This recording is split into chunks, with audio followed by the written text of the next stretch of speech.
ஜெபம்.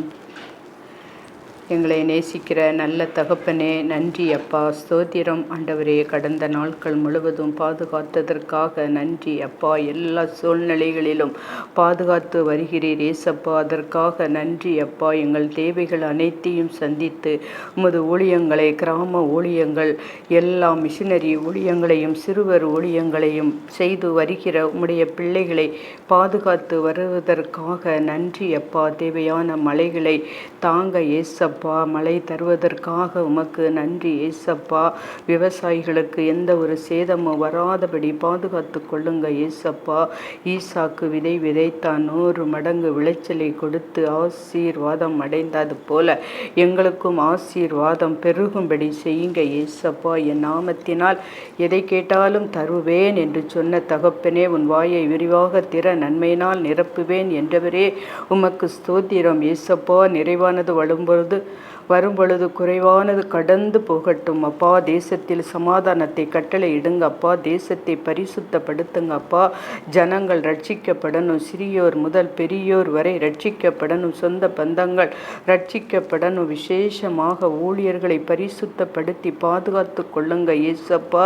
அவர்கள் போக்கிலும் வரத்திலும் நீங்கள் பாதுகாத்து கொள்ளுங்க ஏசப்பா. வெளியூர்களில் வியாபாரம் பிசினஸ் செய்வர்களுக்காக உம்மை துதிக்கிறோம் ஏசப்பா. விமானம் மூலம் சென்று உயர்கல்வி படிக்கிற பிள்ளைகளுக்காக ஜெபிக்கிறோம் ஏசப்பா. மலைகள் விலகினாலும் பர்வதங்கள் நிலை பெயர்ந்தாலும் என் கிருபை உன்னை விட்டு விலகாமலும் என் சமாதானத்தின் உடன்படிக்கை நிலை பெயராமலும் இருக்கும் என்று சொன்னவரே உமக்கு நன்றி ஏசப்பா. நன்றி ஏசப்பா. நன்றி சுவாமி. ஜெட்டிகே டிவி நிறுவனத்தில் அநேக தேவ மனிதர்கள் செய்தி கொடுக்கிறவர்கள் அதை கேட்டு அநேக ஜனங்கள் ரட்சிக்கப்படணும்.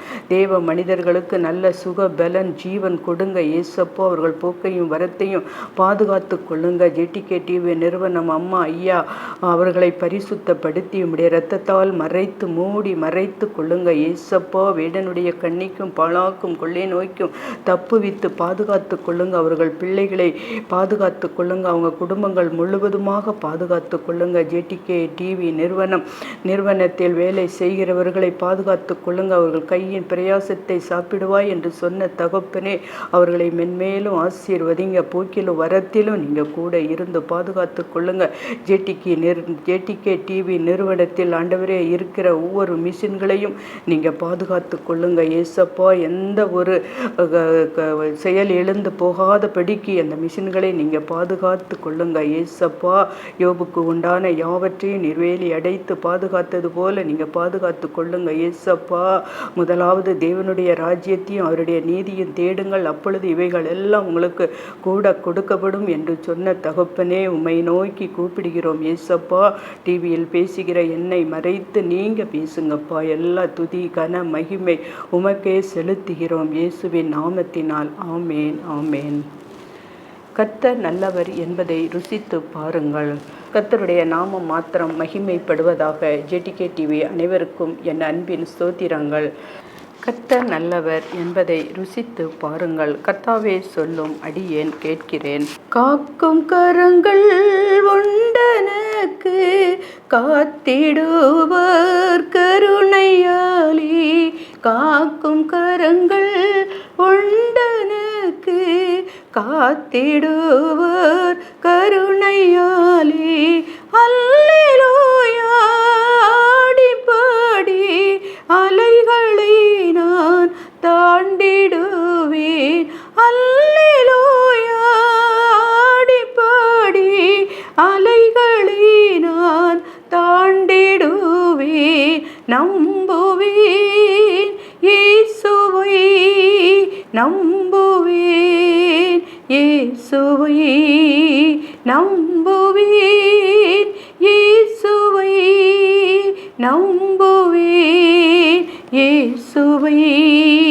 கண்மலைகள் பெயர்க்கும்படியாய் கர்த்தர் என்னை கரம் பிடித்தார். கண்மலைகள் பெயர்க்கும்படியாய் கர்த்தர் என்னை கரம் பிடித்தார். காத்திருந்து பலன் அடைந்து கழுகு போல எழுந்திடுவேன். காத்திருந்து பலன்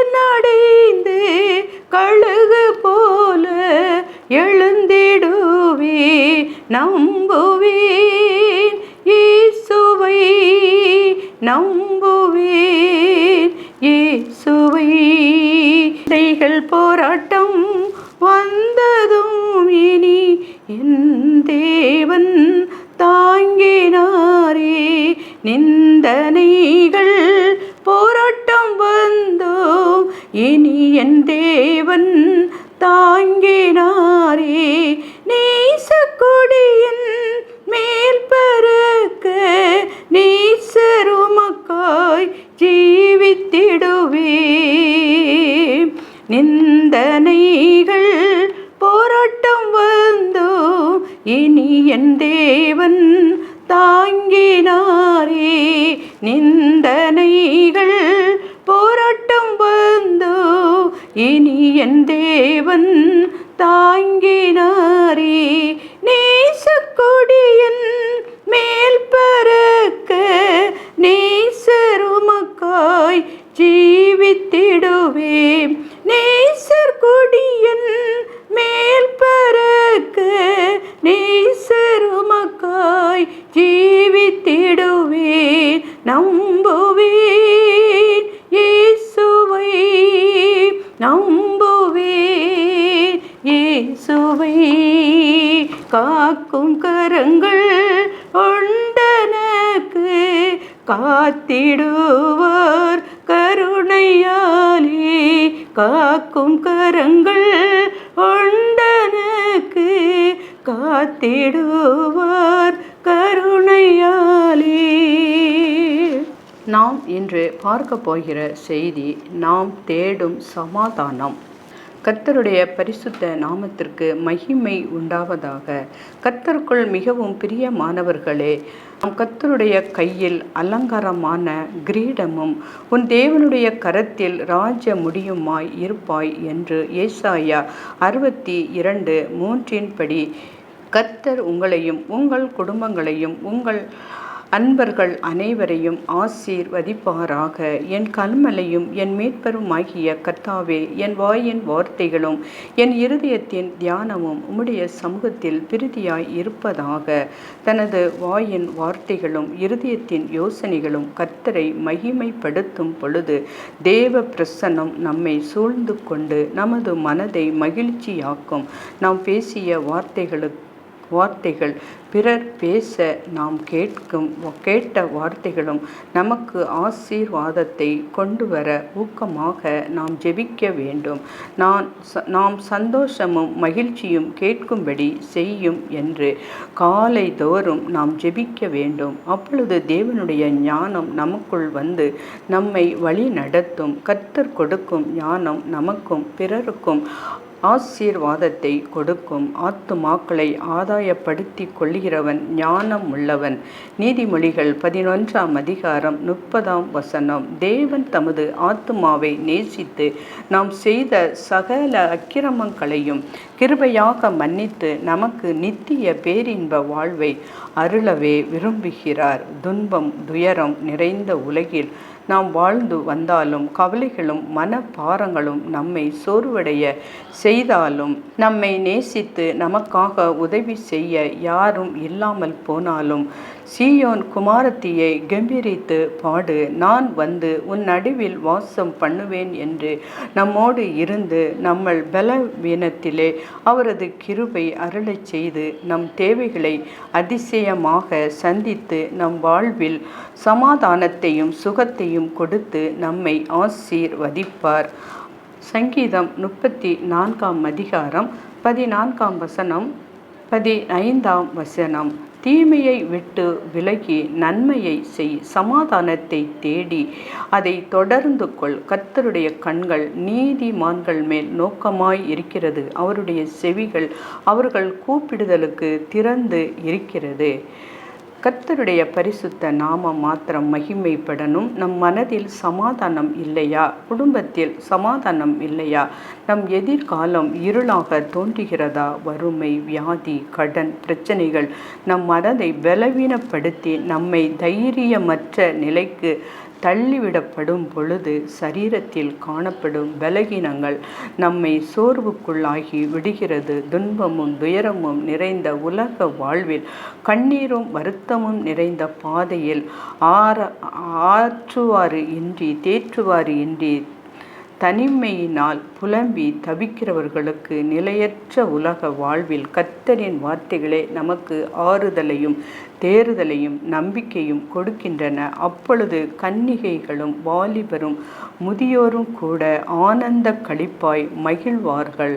நான் அவர்கள் துக்கத்தை சந்தோஷமாக மாற்றி அவர்களை தேற்றி அவர்கள் சஞ்சலம் நீங்க அவர்களை சந்தோஷப்படுத்துவேன். பரிசுத்த வேதாகமத்தை தினமும் நாம் தவறாமல் வாசித்து ஜெபிக்கும் பலர் மன சமாதானத்தையும் தைரியத்தையும் விசுவாசத்தையும் கர்த்தரிடம் இருந்து பெற்று கொள்ளுகிறார்கள். பரிசுத்த ஆவியின் அபிஷேகம் பெற்ற கர்த்தருடைய பிள்ளைகள் அவருடைய வல்லமையினால் நிரப்பப்படும் பொழுது இயற்கைக்கு அப்பாற்பட்ட தேவ சமாதானத்தை அனுபவிக்கிறார்கள். தேவனுடைய ராஜ்யம் புசிப்பும் குடிப்பும் அல்ல, அது நீதியும் சமாதானமும் பரிசுத்த ஆவியினால் உண்டாகும் சந்தோஷமுமாய் இருக்கிறது. ரோமர் 14 படி தேவ சமாதானம் நம் இருதயங்களில் ஆழக்கடவது. கொலேசியர் 3 என்று சொல்லப்பட்டு உள்ளது. நமது ஆத்துமாவை ஆளுகை செய்யும் 2 விதமான வல்லமையை தேவ வசனம் காண்பிக்கின்றது. ஒன்று பாவத்தின் ஆளுகை, மற்றொன்று பரிசுத்தத்தின் ஆளுகை. பாவம் நமது ஆத்துமாவை ஆளுகை செய்யும் மனதில் இருளும் பரிசுத்தமும் ஆளுகை செய்யும் போது மனதில் வெளிச்சமும் இருக்கும். நாம் உலகத்துக்கு வெளிச்சமாய் இருக்கிறீர்கள் என்று ஆண்டவர் மத்தேயு 15:14 கூறியபடி அதே ஆண்டவர் லூக்கா 11:35 உன்னில் உள்ள வெளிச்சம் இருளாகாதபடிக்கு எச்சரிக்கையாய் இரு என்று சொல்கிறார். தேவன் வெளிச்சம் உண்டாக கடவுது என்றார். வெளிச்சம் உண்டாயிற்று. தேவன் வெளிச்சத்தையும் இருளையும் வெவ்வேறாக பிரித்தார். அது மட்டும் அல்ல, தேவன் வெளிச்சம் நல்லது என்று கண்டார். வீட்டிற்கு சென்றதும் அந்த வீட்டிற்கு தேவையான மின்சாரம் இருக்கிறதா என்று பார்ப்போம். வீடு எவ்வளவு வசதியாக இருந்தாலும் பெரிதாக இருந்தாலும் அந்த வீட்டில் வெளிச்சம் இல்லாமல் அந்த வீடு எப்பொழுதும் இருளில் இருக்க நாம் விரும்புவது இல்லை. உடனடியாக ஒரு மெழுகுவர்த்தியாவது வாங்கி வெளிச்சம் உண்டாகுவது போல ஆண்டவர் வசிக்கும் நமது ஆத்துமா இருளால் நிரம்பி இருக்கும் பொழுது அவர் அங்கே வெளிச்சத்தை உண்டாக்கி அந்த வெளிச்சத்தின் மூலமாக நம்மை பரிசுத்தப்படுத்தி நமக்குள் வந்து அமருகிறார். கொலேசியர் 1:27 வேதம் சொல்கிறது, கிறிஸ்துவானவர் மகிமையின் நம்பிக்கையாக உங்களுக்குள் இருப்பதே இந்த இரகசியம். கிறிஸ்து ஒளியாகவும் ஜீவனாகவும் மகிமையாகவும் நமக்குள் இருக்கும் போது இருளின் அதிகாரம் நம்மை சேதப்படுத்துவது இல்லை. இருள் நம்மை ஆளுகை செய்ய முடியாது என்பது ஒளிக்கும் இருளுக்கும் ஐக்கியம் ஏது? குழப்பம், பயம், சந்தேகம், திகில் போன்றவை இருளின் ராஜ்யத்தில் உள்ளது. தேவனுடைய ராஜ்யத்தில் சமாதானம், அன்பு, பரிசுத்தம், மகிழ்ச்சி நிரம்பியுள்ளது. நாம் முழுவதுமாக சமாதானத்தை கர்த்தரிடம் கேட்டு பெற வேண்டும். ஆண்டவரே, எனக்கு சமாதானத்தை தாரும். வீட்டிலே, வேலையிலே, வியாபாரத்திலே, பிரயாணத்திலே, ஊழியத்தில், வசிக்கும் கிராமத்திலே, பட்டணத்திலே சமாதானத்தை தாரும் என்று நாம் ஜெபிக்க வேண்டும். அதே நேரம் நம்மை தாழ்த்தி நம்முடைய பாவங்களையும் தவறுகளையும் தேவனுக்கு தெரியப்படுத்தி, ஆண்டவரே என்னையும் மன்னியும், எனக்கு ஒரு புது வாழ்வை தாரும் என்று நாம் ஜெபிக்கும் பொழுது கர்த்தர் கிருபையாக நம் பாவங்களை மன்னிப்பார். நம்மை உறுதியாய் பற்றி கொண்ட மனதை உடையவன் உம்மையே நம்பி இருக்கிறபடியால் நீர் அவனை பூரண சமாதானத்துடன் காத்து கொள்வீராக. ஏசாயா 26:3. கர்த்தர் நமது ஜனத்திற்கு பலன் கொடுப்பார். கர்த்தர் நமது ஜனத்திற்கு சமாதானத்தை அருளி அவர்களுக்கு ஆசீர்வதிப்பார் என்று வாக்குத்தத்தம் செய்தவர் நிச்சயமாக நமக்கு இறங்குவார். உங்களையும் பலுகி பெருகச் செய்வார். வற்றாத நீரை ஊற்றைப் போலவும் செழிப்பான தோட்டத்தைப் போலவும் நம் வாழ்வை மாற்றுவார். கர்த்தர் நம்மை ஆசீர்வதிப்பார்.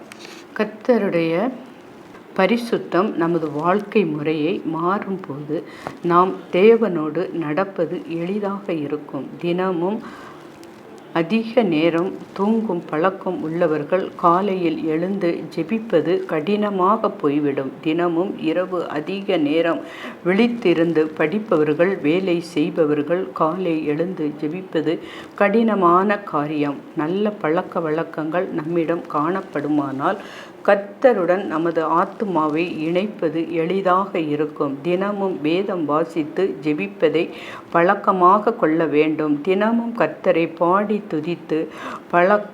துதிப்பதை பழக்கமாக கொள்ள வேண்டும். உபவாசித்து ஜெபிப்பது பழக்கம் மிகவும் பிரயோஜனமானது. நமது அன்றாட வாழ்வில் தேவன் நம்மோடு தொடர்பு கொண்டு நம்மை வழிநடத்த ஊக்கமான ஜெபம், பரிபூரண கீழ்ப்படிதல் முதலில் அவசியம்.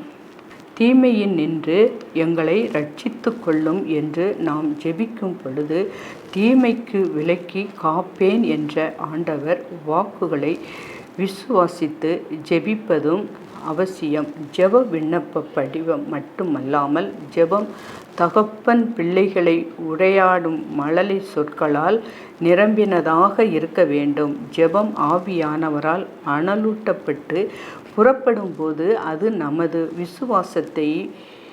கேட்போர் விசுவாசத்தையும் பலப்படுத்துகிறது. தேவ சமூகத்தில் அதிக நேரம் செலவிட தேவ அன்பு நதியாக பாய வேண்டும். தேவ சமூகம் இனிமையாக இல்லாதவர்களுக்கே இந்த உலகில் இன்பங்கள் மேன்மையாக தோன்றும்.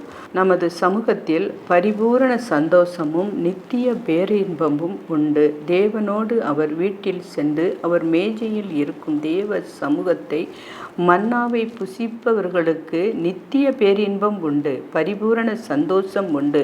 தேவ சமூகம் என்பது தனிமையில் நாம் தேவனோடு மகா பரிசுத்த ஸ்தலத்தில் அவரோடு இணைந்து அவரிடம் கற்றுக்கொள்ளும் போது எல்லாம் தேவனோடு சஞ்சரிப்பவர்கள் ஆத்தும பரிசுத்தத்தை வாஞ்சிப்பது மாத்திரமல்ல, ஜெப நேரத்தில் தேவ சமூகத்தில் துணிகரமாக செல்லாமல் நம்மை பரிசுத்தப்படுத்தி பின் ஜெபிப்பதே நல்லது. நம்முடைய நாமம் பரிசுத்தப்படுவதாக என்பதன் அர்த்தம் பரிசுத்தத்தின் வல்லமை வெளிப்படுவதே ஆகும். பரிசுத்தத்தின் வல்லமை வெளிப்படும் பொழுது அசுத்தத்தின் வல்லமை தகர்க்கப்படும்.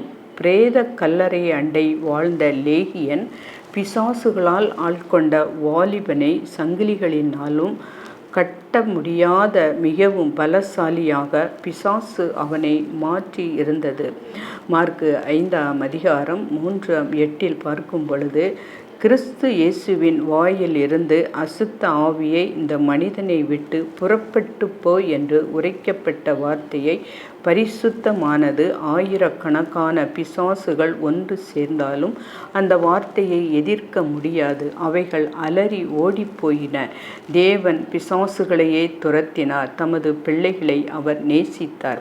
பிசாசு பிடித்தவர்களை மனிதர்களால் நேசிக்க முடியாது. காரணம், அவர்கள் தீமை செய்து கொண்டே இருப்பார்கள். அவர்களில் மறைந்திருக்கும் பிசாசு எப்பொழுது துரத்தப்படுகிறதோ அப்பொழுது அவர்கள் புத்தி தெளிவு உண்டாகும். அவர்கள் நன்மை செய்பவர்களாய் மாறுவார்கள். ஜீவ தண்ணீர் பரிசுத்த ஆவியே. அதை பருகவே நாம் ஆத்துமாவில் மகிழ்ச்சியை பெறுவோம். பரிசுத்தமான அப்பம் ஜீவ அப்பம். இயேசுவே ஜீவ அப்பத்தை புசித்து ஜீவ தண்ணீரை நமது ஆத்துமா பருக வேண்டும். உணவும் தண்ணீரும் இல்லாமல் போனால் நமது ஆத்துமா பலவீனப்பட்டு மரித்து போகும். நாம் கிறிஸ்துவுக்குள் மறுபிறப்பு அடைந்த நாள் முதல் நாம் புது சிருஷ்டியாக உள்ளோம். புது சிருஷ்டி ஜீவன் நமக்குள் உருவானது. அந்த ஜீவன் வளருகின்றது. அது கனி கொடுக்கின்றது. அன்பு, சந்தோஷம், சமாதானம், நீடிய பொறுமை, தயவு, நற்குணம், சாந்தம், இச்சை அடக்கம், விசுவாசம், இவைகள் பாவத்தை அடியோடு அழித்துவிடும். பரிசுத்த ஆவியின் வல்லமையை நமக்குள் கொண்டு வரும். கலாத்தியர் 5ஆம் அதிகாரம் 17ஆம் வசனம் 19 வரை உள்ள மாம்சத்தின் கனிகள் பாவத்தை பிறப்பிக்கின்றது, பாவத்தை பரப்புகின்றது.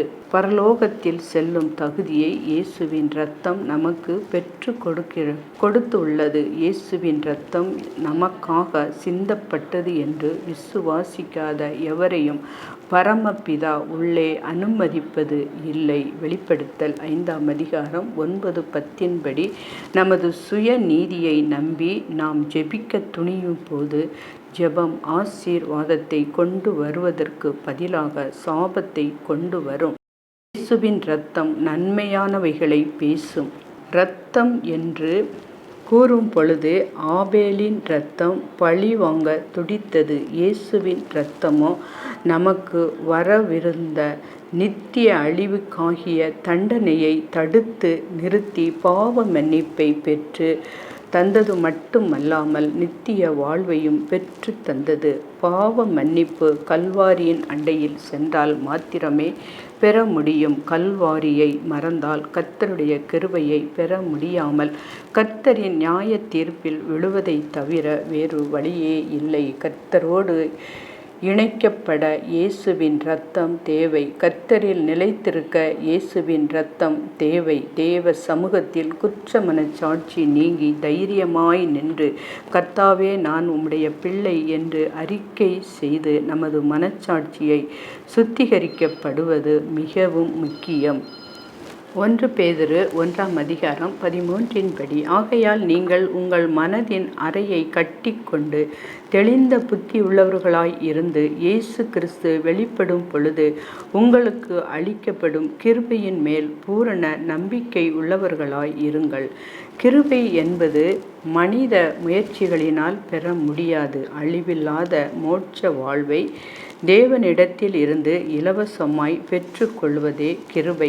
கர்த்தருடைய ஆவியானவர் ஒருவரை பரிசுத்தப்படுத்த விரும்பும் போது அவர் தன் ஆத்துமாவை கர்த்தரிடம் அர்ப்பணிக்க வேண்டும். அவர் கர்த்தரை தினமும் துதிக்கும் நபராகவும் இருக்க வேண்டும். அப்பொழுது கர்த்தருடைய கிருபை அவர் மீது தங்கி இருக்கும். கிருபை என்பது எதிர்காலத்தை பாதுகாக்கிறது. கிருபை நமது ஆத்துமாக்குள் நம்பிக்கையும் தைரியத்தையும் விசுவாசத்தையும் சமாதானத்தையும் பெருகச் செய்கிறது. கிருபை தேவ கோபத்தில் இருந்து அழிவில் இருந்தும் நம்மை தப்புவிக்கிறது. கிருபையும் கிறிஸ்துவையும் உயர்த்தும் பொழுது சத்துருவாகிய சாத்தான் எளிதாக வென்று விடலாம்.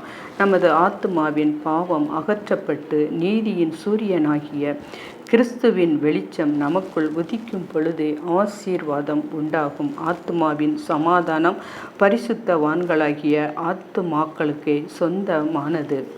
கிறிஸ்துவின் கிருபையினால் கிருபையின் ஆவியை பெற முடியாது. கிருபையினால் இல்லாமல் பாவத்தை மேற்கொள்ள முடியாது. ரோமர் 6ஆம் அதிகாரம் 14 படி கிருபை பெற்றவர்களே மற்றவர்களுக்கும் சொல்லி இயேசுவை நீ விசுவாசித்து ஏற்றுக்கொண்டால் உனக்கு கிருபை கிடைக்கும், உன் பாவம் மன்னிக்கப்படும், உன் குடும்பம் ஆசீர்வதிக்கப்படும் என்று கூறுவதே சுவிசேஷம். கிருபையில் நிற்பவனே சாத்தானை வெல்லுவான். கிருபையை இழந்தவர்கள் உபவாசித்து ஜெபிப்பது கிருபையை மறுபடியும் பெற்றுக்கொள்ளணும்.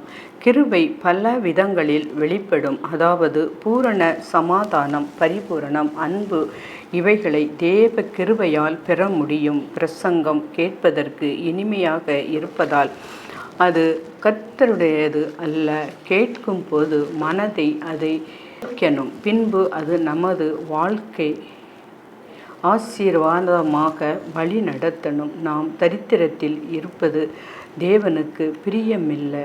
நாம் தரித்திரருக்கு கொடுக்காமல் இருப்பதே பாவங்களில் பிரதானமானது. தரித்திரர் தேவனால் கனப்படுத்தப்படுகிறார்கள். ஐஸ்வர்யவான்கள் மனிதர்களால் கனப்படுத்தப்படுகிறார்கள். தரித்திரர்களுக்கு கொடுப்பது நன்மையானது. கர்த்தருக்கு கொடுப்பது முதன்மையானது. கர்த்தர் தமது ஜனத்திற்கு பலன் கொடுப்பார். கர்த்தர் தனது ஜனத்திற்கு சமாதானம் அருளி அவர்களை ஆசீர்வதிப்பார்.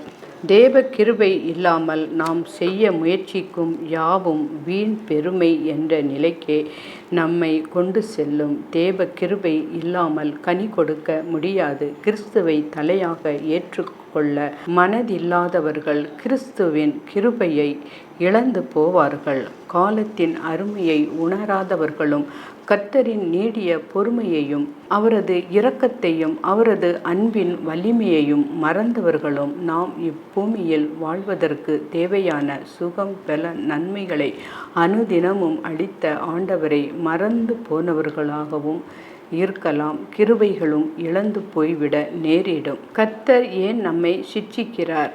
நாம் சிட்சையை சகிக்கிறவர்களாய் இருந்தால் தேவன் நம்மை புத்திரராக எண்ணி நடத்துகிறார். தகப்பன் சிட்சிக்காத மனு புத்திரன் உண்டோ? எல்லாருக்கும் கிடைக்கும் சிட்சை நமக்கு கிடையாதிருந்ததால் நாம் புத்திரராய் இராமல் வேசி பிள்ளைகளாய் இருப்போம். அவர்களால் தங்களுக்கு நலமென்று தோன்றினபடி கொஞ்ச காலம் சிட்சித்தார்கள். இவரோ நம்முடைய பரிசுத்தத்துக்கும் நாம் பங்குள்ளவர்களாகும் பொருட்டு நம்முடைய பிரயோஜனத்திற்காகவே நம்மை சிட்சிக்கிறார். எந்த சிட்சையும் தற்காலத்தில் சந்தோஷமாய் காணாமல் துக்கமாய் காணும். ஆனாலும் பிற்காலத்தில் அதில் பழகினவர்களுக்கு அது நீதியாக சமாதானமாக பலன் தரும். நம் பாதங்களுக்கு வழிகளை செவ்வைப்படுத்துங்கள். ஏனென்றால் ஆசீர்வாதத்தை சுதந்தரித்து கொள்ள விரும்பியும் ஆகாதவனென்று தள்ளப்பட்டதை அறிவீர்கள். அவன் கண்ணீரிட்டு கவலையோடு தேடியும் மனம் மாறுதலையும் காணாமல் போவான்.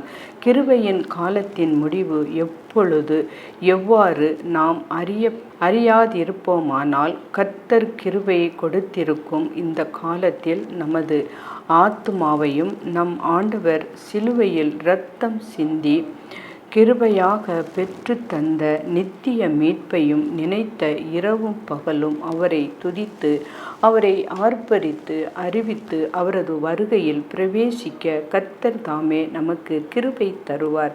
தீமைகள் நிறைந்த உலகத்தில் நமக்கு நன்மை செய்யக்கூடிய நல்ல ஆண்டவர் இயேசுவின் அன்பை உணர்ந்து அவருக்கு சகல கனமும் மகிமையும் செலுத்தும் பொழுது ஏசாயா 54:10 சொல்லப்பட்டது போல விலகாத கிருபையை நாமும் சுதந்தரிக்கலாம். மலைகள் விலகினாலும் பர்வதங்கள் நிலை பெயர்ந்தாலும் என் கிருபை உன்னை விட்டு விலகாமலும் என் சமாதானத்தின் உடன்படிக்கை நிலை பெயராமலும் இருக்கும் என்று உன்மேல் மனதுருகுகிற கர்த்தர் சொல்லுகிறார்.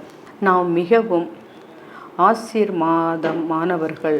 சிலர் பொருளாதார ரீதியில், சிலர் ஆவிக்குரிய ரீதியில் ஆசீர்வதிக்கப்பட்டு உள்ளார்கள். சிலர் நிறைய ஐஸ்வர்யம் உண்டு, விசுவாசம் கடுகளவு இருக்காது. நிறைய ஐஸ்வர்யம் உண்டு, விசுவாசம் கடுகளவும் இருக்காது. விசுவாசம் நாம் வைத்திருக்கும் தங்கத்தை விட மேலானது. முதலாவது நாம் பாவத்தில் விழாமல் நம்மை தடுப்பதற்காக நமது நன்மைக்காகவே தருகிறார். ஆதியாகமம் 20:6 படி. இரண்டாவது, நாம் சத்துருக்களிடம் சிக்கி கொள்ளாதபடி நம்மை பாதுகாப்பதற்காகவே தருகிறார். கிறிஸ்துவின் கிருபையினால் கிருபையின் ஆவியை பெற முடியாது. கிருபை இல்லாமல் பாவத்தை மேற்கொள்ள முடியாது. கிருபை பெற்றவளே, மற்றவர்களுக்கு சொல்லி இயேசுவை நீ விசுவாசித்து ஏற்றுக்கொண்டால் உனக்கு கிருபை கிடைக்கும், உன் பாவம் மன்னிக்கப்படும், உன் குடும்பம் ஆசீர்வதிக்கப்படும் என்று கூறுவதே சுவிசேஷம். அவர் சொல்லாகும், அவர் கட்டளை இட நிற்கும். தேவன் ஒருவரே எகிப்தின் அவர் சொல்லாகும், அவர் கட்டளையிட நிற்கும். சங்கீதம் 33:9 படி. தேவன் ஒருவரே என்பதின் அர்த்தம் சகலத்தையும் தன் ஆளுகைக்குள் வைத்திருப்பார். தேவனின் கட்டளையின்றி பிசாசுகள் செயல்பட முடியாது. அதுபோலவே மனிதர்களும் அவருடைய கட்டுப்பாட்டில் உள்ளவர்கள். நோவா பேழையை காக்கப்பட்ட போது உலகத்தை அவர் அழித்த போதும் கிருபையாய் நோவா குடும்பத்தை காப்பாற்றினார். அதுபோல உலகத்தின் முடிவிலே கிருபையாகிய கிறிஸ்துவுக்குள் வருபவர்கள் காக்கப்படுவார்கள். கிறிஸ்து இல்லாமல் நாம் நரகத்துக்கு தப்புவது இயலாத காரியம். தேவன் தம்முடைய ஒரே பேரான குமாரனை விசுவாசிக்கிறவன் எவனோ அவன் கெட்டு போகாமல் நித்திய ஜீவனை அடையும்படிக்கு அவர்களை தந்தரடி இவ்வளவாய் உலகத்தில் அன்பு கூர்ந்தார். சொப்பனங்கள் அதிகமாக இருக்கும்போது எளிதாக அடையாளம் கண்டு கொள்ளலாம். அது அசுத்த ஆவிகளிடம் இருந்து வருகிறது என்று தீர்க்க தரிசனம், வேத வாக்கியங்கள் நமது ஆத்மாவை பரிசுத்தப்படுத்தி நமக்கு ஆசீர்வாதத்தை கொண்டு வருமானால் நாம் பாக்கியவான்கள். கர்த்தர் நம் அனைவரோடும் கூட எப்பொழுதும் இருப்பாராக. ஆமேன்.